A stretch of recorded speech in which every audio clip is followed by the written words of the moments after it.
So hey guys, welcome back to my YouTube channel. I am Deepika and today I am going to explain chapter 2 of class 12th, that is sexual reproduction in flowering plant.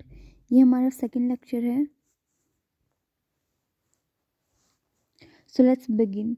हमने जो पीछे जो पढ़ा था वो हमने क्या पढ़ लिया. माइक्रोस्पोरेंजियम की स्ट्रक्चर हमने यहाँ तक कंप्लीट कर ली थी. मैंने बताया था कि माइक्रोस्पोरेंजिया जो है इसकी क्या होती है, मीन्स अगर मैं कहूँ एंथर है तो उस वो एंथर क्या होता है, बाइलोब्ड होता है, जिसके 4 थैकस होते हैं. जो इन्हीं थैकस को क्या बोला जाता है, माइक्रोस्पोरेंजियम बोला जाता है. इसकी 4 लेयर होती थी. आउटर मोस्ट 3 लेयर जो है दैट इज एपिडर्मिस, एंडोथेसियम और मिडल लेयर, ये जो है वो क्या है, प्रोटेक्शन में हेल्प करती है. लेकिन जो इनर मोस्ट लेयर होती है दैट इज टेपिटम, वो क्या करेगी, पॉलन ग्रेन को क्या करेगी, नरिशमेंट प्रोवाइड करती है. ठीक है, तो ये एक रिवीजन था. और यही माइक्रोस्पोरेंजियम जो होते हैं वो मैच्योर होके क्या बना लेंगे, पॉलन सैक बना लेंगे. ठीक है, तो यही मैच्योर होके पॉलन सैक बना लेंगे जिनके अंदर पॉलन ग्रेन्स होते हैं. तो अभी हम आगे पढ़ रहे हैं. सो ये कह रहा है कि when the anther is young a group of compactly arranged homologous, और मैंने बताया था कि जो हमारी 4 जैसे बाहर लेयर हैं तो उनके अंदर वाला हिस्सा जो है दैट इज ये वाला हिस्सा. तो ये वाला हिस्सा क्या है, यहाँ पॉलन ग्रेन्स होंगे बहुत सारे, हैं ना. तो वो कहाँ से मिलके, मतलब वो कहाँ से बनते हैं, तो वो स्पोरोजिनस टिश्यू से बनते हैं. ठीक है, कैसे बनते हैं वो अभी पढ़ेंगे. तो अभी हमें क्या डिस्कस करना है, हमें डिस्कस करना है कि व्हाट इज माइक्रोस्पोरोजेनेसिस. भाई माइक्रोस्पोरोजेनेसिस आखिर होता क्या है. ठीक है, ओके. अब कह रहा है कि जैसे ही एंथर डेवलप करेगा तो जो स्पोरोजिनस टिश्यू की सेल है वो मियोटिक डिवीजन के अंडर जाएंगी और माइक्रोस्पोर टेट्राड बना लेती है. अब ये क्या बला है, तो चलो इसको अच्छे से पढ़ते हैं हम. तो एक रिवीजन कैप है, ये डायग्राम दे रखा है ना. एंड एपिडर्मिस बाहर वाली, फिर सेकंड लेयर है अंदर एंडोसिसियम, फिर है मिडल लेयर जो 2 से 3 लेयर होती हैं. ठीक है, ज़्यादा 2 से 3 लेयर होती है. फिर हमारी क्या है, टेपिटम, जो नरिशमेंट प्रोवाइड करेगी पॉलन ग्रेन्स को. चलो, सो यहाँ से अगर हम बात करते हैं, क्या बात करते हैं कि हमारी स्पोरोजेनस टिश्यू, देखो जैसे कि मैंने बताया, अगर मैं इसको पीछे डायग्राम में लेके जाऊँ तो डायग्राम में ये वाला हिस्सा जो है वो क्या है, स्पोरोजेनस टिश्यू है, मीन्स ये अंदर वाला ये हिस्सा. अब इसमें क्या है, हमारी बहुत सारी सेल होती हैं. अब वो सेल जो है वो हर सेल, स्पोरोजेनस टिश्यू की हर सेल पॉलन मदर सेल या माइक्रोस्पोर मदर सेल की तरह काम करेगी. ठीक है, उस माइक्रोस्पोर मदर सेल में क्या होगा, मियोटिक डिवीजन होगा. किसी भी चीज़ में मियोटिक डिवीजन होता है तो उसमें क्रोमोसोम नंबर क्या हो जाता है, हाफ. ठीक है, प्लोइडी क्या हो जाएगी, हाफ हो जाएगी. अगर ये डिप्लोइड है तो मियोटिक डिवीजन के बाद हैप्लोइड चीज़ बनेगी. ठीक है, जैसे ही माइक्रोस्पोर मदर सेल या पॉलन मदर सेल में मियोटिक डिवीजन हुआ तो 4 मतलब हमारे क्या बनेंगे, माइक्रोस्पोर टेट्राड बनेंगे. माइक्रोस्पोर टेट्राड, ये चीज़ हमें याद रखनी है. चलो अभी देखते हैं कैसे इन्होंने थ्योरी दे रखी है. तो देखो, ये कह रहे हैं कि स्पोरोजिनस टिश्यू की हर सेल जो है वो माइक्रोस्पोर टेट्राड बनाने के काबिल है. जैसा कि मैंने बताया कि हर सेल के पास क्या है, वो पॉलन या माइक्रोस्पोर मदर सेल की तरह काम करना शुरू करेगी. ठीक है, इतना ही मैंने बताया, इतना ही इसमें लिख रखा है. अब कह रहा है कि माइक्रोस्पोर का बनना किससे, पोलन मदर सेल से, मियोसिस के थ्रू, वही माइक्रोस्पोरोजेनेसिस होती है. ठीक है, ये बात भी हो गई. अब कह रहे हैं कि जो माइक्रोस्पोर जो होते हैं, जो बनते हैं, वो हमारे 4 सेल की क्लस्टर में होते हैं, मीन्स वो ऐसे जुड़े हुए होते हैं. ठीक है, तो ये जुड़े हुए होते हैं इसलिए इनको माइक्रोस्पोर टेट्राड बोलते हैं. बाद में जो है वो अलग अलग हो जाते हैं. जैसे ही एंथर मैच्योर करेगा और डिहाइड्रेट, डिहाइड्रेट मतलब उसके अंदर पानी जो था वो भी गायब हो जाए एक टाइप से, मतलब सूख जाए वो. ठीक है, तो जो माइक्रोस्पोर हैं ये वाले, वो एक दूसरे से अलग अलग हो जाएंगे और ये मैच्योर होके क्या बना लेंगे, पॉलन ग्रेन बना लेंगे. ठीक है, तो यही माइक्रोस्पोर जो हैं वो अलग अलग होके जब मैच्योर हो जाएंगे तो पॉलन ग्रेन बना लेते हैं. अब कह रहा है कि इनसाइड ईच माइक्रोस्पोरेंजियम, हर माइक्रोस्पोरेंजियम के अंदर हमारे काफ़ी बहुत सारे पॉलन ग्रेन या माइक्रोस्पोर प्रेजेंट होते हैं, जो कब रिलीज होंगे, जब एंथर का डाइसेंस होएगा, मतलब एंथर जब फट जाएगा एक टाइप से, ठीक है। माइक्रोस्पोर मतलब ये एंथर है, उसके अंदर 4 हमारे थैका हैं, उन्हीं थैका को माइक्रोस्पोरेंजियम बोलते हैं। तो उन्हीं थैका के अंदर या माइक्रोस्पोरेंजियम के अंदर हमारे बहुत सारे पॉलन ग्रेन्स होते हैं या माइक्रोस्पोर होते हैं, ठीक है। इसमें कोई दिक्कत नहीं होनी चाहिए, ठीक है। एक रिवीजन कैप फिर से देती हूँ कि एक माइक्रोस्पोरेंजियम बना रही हूँ मैं, ठीक है। जैसे ये क्या है, हमारा बाइलोब्ड एंथर है, इसके अंदर 4 माइक्रोस्पोरेंजियम है, तो इसी को मैंने फर्दर क्या कर दिया, बड़ा कर दिया, ठीक है, एनलार्ज करके दिखा रही हूँ। तो बाहर वाली लेयर क्या है हमारी, एपिडर्मिस हो गई। फिर मैंने इसके अंदर एक और लेयर बना दी अंदर, वो वाली लेयर क्या हो जाएगी, एंडोथीशियम हो जाएगी। फिर मैंने एक और बना दी, ये एक ही 2 3 कुछ भी कितनी भी हो सकती हैं, ठीक है, 2 से 3 होती है, मतलब वो क्या है मेरी मिडल लेयर हो जाएंगी।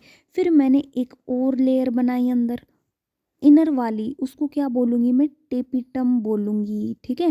ये टेपिटम क्या करेगी, पॉलन ग्रेन को नरिशमेंट प्रोवाइड करेगी। अब कहो पॉलन ग्रेन कहाँ हो, कहाँ है, हमें दिख तो नहीं रहे। तो ये वाला जो हिस्सा है हमारा, ये क्या है हमारा, यही स्पोरोजेनस टिश्यू है।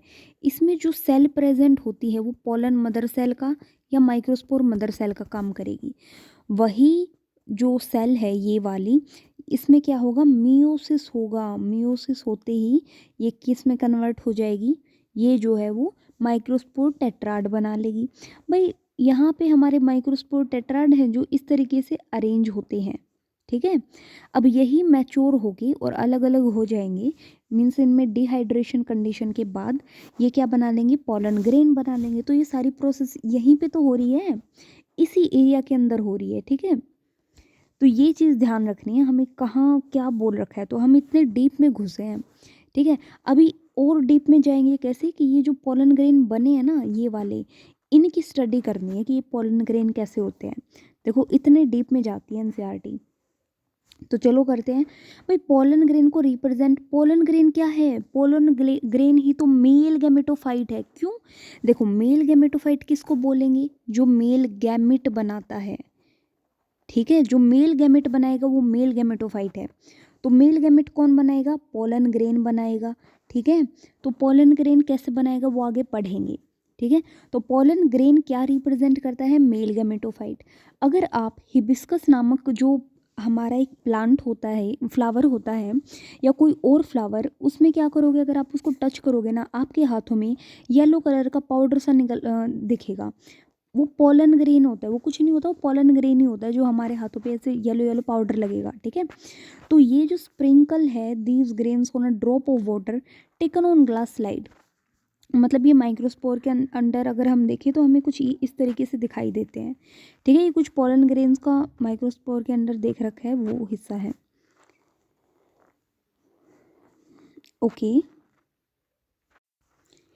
यहाँ अगर हम आगे बात करें कि आप देखोगे कि हमें अलग अलग टाइप के, मतलब पोलन ग्रेन का साइज शेप अलग अलग मिलता है, जैसे यहाँ पे इन डायग्राम्स में, एनसीईआरटी के डायग्राम्स में दिखा रखा है, ठीक है। ये कोई बड़ी बात नहीं है। अभी हम बात करते हैं पोलन ग्रेन्स। पोलन ग्रेन्स आखिर कैसे होते हैं, तो भाई पोलन ग्रेन्स जो होते हैं जनरली स्फेरिकल होते हैं। इनका कितना डायमीटर होता है, 25 से 50 माइक्रोमीटर, ठीक है। अब यहाँ पे बहुत मेन बात है, क्वेश्चन पूछ सकते हैं कि पोलन ग्रेन के बारे में बता दो, ठीक है। तो इसके अंदर क्या होता है, ये 2 लेयर वॉल होता है, मीन्स इसके 2 वॉल होती हैं, बाहर 2 लेयर होती हैं, ठीक है। तो ये हमारा पोलन ग्रेन की मैंने आउटर लेयर बना दी और एक मैंने बना दी इनर लेयर, ठीक है। तो चलो एक बार पहले इसकी थ्योरी पढ़ते हैं, डायग्राम बाद में समझेंगे। तो देखो बाहर वाली लेयर क्या बोल दी मैंने, एक्साइन, ठीक है। एक्साइन बोल दी, और वो किससे मिलके बनी होती है, एक्साइन जो हो स्पोरोपोलनिन से बनी होती है। नीट का फेवरेट क्वेश्चन है ये, ठीक है। इतनी बार पूछा गया है ना कि एक्साइन या बाहर की जो लेयर है वो किससे मिलके बनी है, स्पोरोपोलनिन से बनी है। ये जो स्पोरोपोलनिन है ये मोस्ट रेजिस्टेंट ऑर्गेनिक मटेरियल है। तो पूछ सकते हैं ये ऑर्गेनिक है या इनऑर्गेनिक है, तो हमें याद रखना है ऑर्गेनिक मटेरियल है, ठीक है। मतलब कितना ही ज़्यादा टेम्परेचर हो, कैसा ही स्ट्रॉन्ग एसिड या अल्कली डाल दो, कोई भी एंजाइम इसको डिग्रेड नहीं कर सकता, ठीक है। तो ये ध्यान रखना है। अब पोलन ग्रेन जो है, जैसे कि अगर मैं इसकी लेयर बनाऊं तो पोलन ग्रेन की आउटर लेयर जो है वो कॉन्टिन्यूस नहीं होती, मतलब अगर मैं ऐसे बनाऊं तो मैं इसको गलत बना रही हूँ, ठीक है। तो हमारी क्या होती है, वो हमारी इस तरीके से होती है बाहर वाली लेयर। अब मैंने इसमें कुछ पोर्स बना दिए हैं ना, ये जो पोर्स हैं ये कुछ नहीं है, ये क्या है, जर्म पोर हैं। जहाँ मेरा स्पोरोपोलेनिन नहीं है या एग्जाइन नहीं है, वो हिस्सा जर्म पोर हो गया, ठीक है। Pollen grain are well preserved. Pollen grain को हम फोशल के रूप में रख सकते हैं, क्यों, क्योंकि स्पोरोपोलेनिन की वजह से। ये बहुत इंपॉर्टेंट क्वेश्चन है, ये भी पूछा गया था, तो ध्यान रखना, ठीक है। The exine exhibit A fascinating array of pattern and design. What do you think the exine should be hard, okay. अब ये जर्म पोर का क्या फंक्शन है ये भी पढ़ेंगे, ठीक है। तो जो इनर वॉल है पोलन ग्रेन की वो क्या होती है, अब इनर वॉल जो है वो ये बना दी मैंने, वो उसको बोलूँगी मैं क्या, उसको बोलूँगी मैं इंटाइन, ठीक है। तो ये पतली सी लेयर होती है और कॉन्टिन्यूस लेयर होती है, ये बाहर वाले की तरह डिसकॉन्टिन्यूस नहीं होती, मतलब इसके अंदर छेद नहीं होते, ये कॉन्टिन्यूस लेयर होती है। और ये किससे मिलके बनी होती है, ये भी नेट में क्वेश्चन आ चुका है, ठीक है। किससे मिलके बनी होती है, सेलुलोज प्लस पैक्टीन, ठीक है।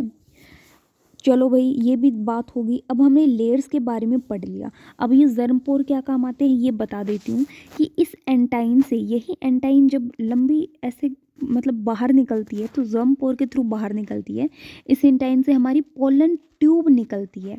अब वो पोलन ट्यूब जो है वो मतलब पोलिनेशन सॉरी फर्टिलाइजेशन के दौरान काम आएगी। अब क्या काम आएगी वो हम चैप्टर के आगे पढ़ेंगे, ठीक है। जर्मपोर का फंक्शन मतलब आगे ही पढ़ेंगे हम। चलो यहाँ तक हो गया हमारा। अब हम बात करते हैं, इंटाइन पढ़ लिया हमने किसकी मिलके बनी होती है, ठीक है। अब है कि जो पोलन ग्रेन का साइटोप्लाज्म है, तो भाई ये एक लेयर होगी एक्साइन, जिसके अंदर मैं ऐसे मतलब, चलो फिर से बनाती हूँ, ये मेरी होगी एक्साइन, इसके अंदर मैंने बना दी क्या, इंटाइन। अब ये जो साइटोप्लाज्म है अंदर, इस साइटोप्लाज्म के बाहर एक लेयर होती है क्या, प्लाज्मा मेम्ब्रेन, ठीक है। तो साइटोप्लाज्म जो पोलन ग्रेन का है उसके बाहर प्लाज्मा मेम्ब्रेन हो गई। When the pollen grain is mature, जब पोलन ग्रेन मैच्योर हो जाता है तो उसके पास दो सेल होती हैं, इसके साइटोप्लाज्म में दो सेल कहेंगे, एक को वेजिटेटिव सेल कहेंगे, एक को जेनरेटिव। वेजिटेटिव सेल बड़ी होती है और इसके पास फूड होता है, ठीक है, और इसके पास इरेगुलर शेप न्यूक्लियस होता है, जबकि जेनरेटिव सेल छोटी होती है और वो साइटोप्लाज्म में ही तैरती रहती है, ठीक है। किसके साइटोप्लाज्म में तैरती रहेगी, वेजिटेटिव सेल के साइटोप्लाज्म में ही तैरती रहेगी। और इसका ये स्पिंडल शेप की होती है और इसका डेंस साइटोप्लाज्म होगा और न्यूक्लियस होता है, ठीक है। अब यहाँ मेन बात क्या ध्यान रखना है कि 60% फ्लावरिंग प्लांट में पोलन ग्रेन जो है इन्हीं दो सेल स्टेज पे झड़ जाता है, ठीक है। वो झड़ जाएगा मीन्स वो पोलिनेशन करेगा, मीन्स वो फीमेल वाले हिस्से पे जाके गिर जाएगा, ठीक है। लेकिन कई स्पीसीज जो 40% बच गया ना, उसमें क्या होता है हमारा, उसमें हमारी ये जेनरेटिव सेल है ना, ये वाली दो सेल में कन्वर्ट हो जाती है, ठीक है। ये जो जेनरेटिव सेल है वो दो सेल में कन्वर्ट हो जाएगी, जिनको हम क्या बोलते हैं, मेल गैमेट। यही तो कमाल है इसका कि यहाँ पे हमें दो मेल गैमेट देखने को मिलते हैं। एक पोलन ग्रेन के अंदर दो मेल गैमेट होते हैं। तो पोलन ग्रेन को हमने बोला था मेल गैमेटोफाइट, मैंने कहा था मेल गैमेटोफाइट वो चीज़ है जो मेल गैमेट बनाएगी, तो बना दिया ना इसने, अल्टीमेटली दो मेल गैमेट बनाए हैं वो भी, ठीक है। तो इसको ध्यान रखना। चलो यहाँ तक हो गया। तो 60% जो है वो दो सेल स्टेज पे झड़ जाते हैं, लेकिन 40% जो स्पीसीज हैं वो क्या होगा, ये जेनरेटिव सेल माइटोटिकली मतलब ये हैप्लोइड है, तो हैप्लोइड ही बनाएगा, ठीक है। तो वो हमारे दो मेल गैमेट बनाएगा जिसको 3 सेल स्टेज कहेंगे। अभी इसका डायग्राम समझते हैं। यहाँ पे हमने क्या देखा, ये क्या है, हमारा माइक्रोस्पोर टेट्राड है, ठीक है। फर्दर ये जो है वो हमारा पोलन ग्रेन बना लेगा, ठीक है। इसकी जैसे ये vacuoles nucleus, okay. Further mature होने के बाद ये वेजिटेटिव सेल बना लिया और ये जेनरेटिव सेल बना लिया इसने, ठीक है। इस तरीके से हमें ये मैच्योर पोलन ग्रेन देखने को मिलता है। तो वेजिटेटिव सेल, और ये जो रेड कलर का है ना, कई बच्चे क्या समझते हैं रेड कलर का वेजिटेटिव सेल है, नहीं नहीं भाई, ये उसका न्यूक्लियस होता है, ठीक है। ये बाहर ये वाली जो है वो वेजिटेटिव सेल है मेरी, ये जेनरेटिव सेल है। ये जो रेड दिखा रखा है ना, इसका न्यूक्लियस है, ध्यान देना इस बात का। चलो इतना हो गया। तो हमने पोलन ग्रेन के बारे में क्या पढ़ लिया, हमें कुछ भी नहीं पढ़ा, हमने बस बाहर वाली लेयर के बारे में पढ़ लिया। एक्साइन होती है, स्पोरोपोलिनिन की मिलके बनी होती है, और स्पोरोपोलिनिन मोस्ट रेजिस्टेंट है, ठीक है, कैसा ही टेम्परेचर हो, स्ट्रॉन्ग एसिड अल्कली, ये सब। फिर इसके अंदर एक लेयर होती है इंटाइन। इंटाइन लेयर जो होती है वो सेलुलोज प्लस पैक्टीन की बनी हुई होती है। इसके अंदर जो साइटोप्लाज्म है उसके बाहर प्लाज्मा मेम्ब्रेन होती है, और साइटोप्लाज्म में दो सेल होती हैं। बड़ी वाली को जेनरेटिव सेल बोलूँगी, छोटी वाली को बड़ी वाली को वेजिटेटिव सेल बोलूँगी, छोटी वाली को जेनरेटिव सेल बोलूँगी, ठीक है। और यही जेनरेटिव सेल 40% स्पीसीज में क्या करती है, ये जो है वो दो मेल गैमेट में कन्वर्ट हो जाएगी, ठीक है। माइटोसिस में जाके दो सेल में कन्वर्ट हो जाएगी, जो मेल गैमेट बोलेंगे। और ये इंटाइन जो है ना, अपनी इंटाइन, ये वाला जो हिस्सा है मेरा, इस इंटाइन से एक ट्यूब निकल के आती है जिसको जर्म पोर के थ्रू, तो उसको मैं पोलन ट्यूब बोलूँगी। उस पोलन ट्यूब में से यहाँ से जो दो अपने मेल गैमेट बने हैं या ना भी बने, क्या होता है, ना भी बने तो वो इस ट्यूब के दौरान बन जाते हैं, ठीक है।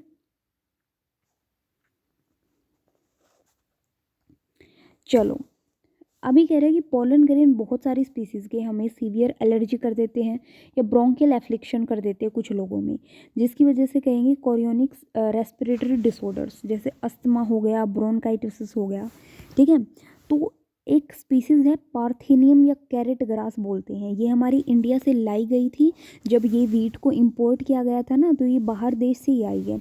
तो ये जो है इसने पोलन एलर्जी कर दिया था। और क्या है इसके बारे में कि पोलन ग्रेन जो होती है उसमें ये न्यूट्रिएंट से भरपूर होती है, कि इसके अंदर बहुत सारे न्यूट्रिएंट्स होते हैं। इसलिए कुछ सालों की ही बात है कि इनको हम पोलन टैबलेट के फॉर्म में भी यूज़ करते हैं एज अ फूड सप्लीमेंट, ठीक है। वेस्टर्न कंट्रीज़ में तो बहुत सारे पोलन के प्रोडक्ट आने लगे हैं, किसकी, टैबलेट की फॉर्म में या सिरप की फॉर्म में, जो मार्केट में अवेलेबल होते हैं, ठीक है। तो पोलन का कंजप्शन करना क्या बताता है कि हमारे एथलीट की परफॉर्मेंस को बढ़ा देता है, या जो रेस वाले जो हॉर्सेज होते हैं उनकी परफॉर्मेंस को भी बढ़ा देता है, ठीक है। इसलिए वो पोलन को कंज्यूम करते हैं। ये देखो, ये बॉटल दिखा रखी है, पोलन के प्रोडक्ट हैं, ठीक है। जैसे ये टैबलेट की फॉर्म में हो जाएगा, ये टैबलेट निकाल के भी दिखा रखी है। चलो अब आगे बात करते हैं कि when once they are shed, जब ये झड़ जाते हैं तो पोलन ग्रेन कहाँ जाएंगे। सीधी सी बात है, देखो मैं बना के दिखा देती हूँ एक सुंदर सा डायग्राम, और यहाँ से कोई कन्फ्यूज़न नहीं होनी चाहिए। ये मेरा क्या है, ये मैंने बना दिया मेल रिप्रोडक्टिव वाला हिस्सा, ठीक है, जिसमें ये एंथर है और इसके अंदर हमारे माइक्रोस्पोरेंजियम है, और यहाँ पे, कहाँ पे, यहाँ पे अंदर जो है हमारे क्या है, पोलन है। चलो मैंने कहा पोलन झड़ गए मतलब ये एंथर जो है वो डाइसेंस हो गया, फट गया, और ये पोलन ग्रेन ऐसे बाहर आ गई, बाहर आ जाएंगे, ठीक है। ये कहाँ जाएंगे, तो मैं बना देती हूँ फीमेल वाला हिस्सा। तो ये क्या है मेरा स्टिग्मा, ये क्या है स्टाइल, और ये नीचे वाला बेस वाला हिस्सा है वो क्या है मेरा ओवरी, ठीक है। तो ये पोलन ग्रेन कहाँ जाएंगे, तो मैं वही बना रही हूँ भाई कि ये पोलन ग्रेन हवा के दौरान, विंड मतलब जो विंड चलती है उससे, या जो बर्ड्स की वजह से, या किसी भी एबायोटिक या बायोटिक फैक्टर की वजह से ये यहाँ पे लैंड कर जाएंगे, कहाँ पे, इस सरफेस पे। ये सरफेस कौन सा है, स्टिग्मा, तो ये यहाँ लैंड कर जाएंगे। तो मैंने पोलन ग्रेन यहाँ गिरा दिया, ठीक है। अब ये पोलन ग्रेन जो यहाँ गिर चुका है, तो इसके अंदर से पोलन ट्यूब निकल के आएगी, वो पोलन ट्यूब हमारी ओवरी के हिस्से में जाएगी, और यहाँ कहीं अभी एग नहीं बनाया है, एग बनाया नहीं है हमने, तो जस्ट व्यू दे रही हूँ कि ये क्या काम करेगा आगे। तो यहाँ पे अगर एग होगा ना हमारा, तो यहाँ पे अगर एग होगा तो ये वहाँ जाके फर्टिलाइजेशन करेगा, ठीक है। तो मैंने बताया था कि 60% स्पीसीज जो होती है उसमें 2 सेल की स्टेज पे झड़ता है। तो उसमें तुम बोलोगे कि मेल गैमेट कब बनता है, तो भाई वो यहाँ पोलिनेशन होने के बाद बन जाता है, ठीक है, कोई ज़रूरी नहीं है तभी बनेगा। तो पोलिनेशन होने के बाद जो ये ट्यूब निकलती है इसमें हमें देखने को मिलता है। चलो अब हमने कहा कि पोलन ग्रेन जो है वो स्टिग्मा पे आके लैंड करेगा, कब लैंड करेगा भाई, वो वायबल होना चाहिए। वायबल मतलब कि कुछ स्पीसीज़ ऐसे हैं जिसमें 30 मिनट वायबल होता है, कुछ ऐसी है जिसमें 1 महीना भी हो सकता है। तो अगर उसका टाइम डालेगा ना बेचारे का, तो वो वहाँ पे फर्टिलाइजेशन शो नहीं करेगा, ठीक है। तो वाइबिलिटी लूज़ करने से पहले वहाँ पे झड़ जाना चाहिए। तो आप सोचोगे कितने टाइम तक वायबल रहता है, मतलब कितने टाइम तक वो फर्टिलाइजेशन शो कर सकता है। तो जो पीरियड है पोलन ग्रेन्स का वायबल का, वो वेरिएबल करता है स्पीसीज टू स्पीसीज, और ये डिपेंड करता है टेम्परेचर और ह्यूमिडिटी पे भी। जैसे कुछ सीरियल्स जैसे राइस हो गया, वीट हो गया, तो उनमें पोलन ग्रेन जो होता है वो 30 मिनट तक वायबल रहता है, ठीक है। कुछ मेंबर रोजेसी, लेगुमिनेसी, सोलेनेसी, उनमें महीनों तक रहते हैं। तो आपने ये भी सुना होगा कि हमने सीमन जैसे स्टोर करते हैं, ठीक है, जो मतलब बहुत सारे एनिमल्स के स्पर्म को हमने स्टोर कर रखा है, जिसमें ह्यूमन भी है। आर्टिफिशियल इंसेमिनेशन ये एक टेक्निक है जो हम चैप्टर 3 में पढ़ते हैं, ठीक है। तो वैसे ही हम पोलन ग्रेन को भी स्टोर कर सकते हैं बहुत सारी स्पीसीज के सालों तक। किसकी वजह से? स्पोरोपोलेनिन की वजह से, ठीक है, ध्यान रखना ये। और दूसरी मेन बात ये है कि हम उसको स्टोर तो कर सकते हैं, लेकिन किस में करेंगे? तो ये नीट में पूछा गया था, नीट का फेवरेट क्वेश्चन है ये भी, ठीक है।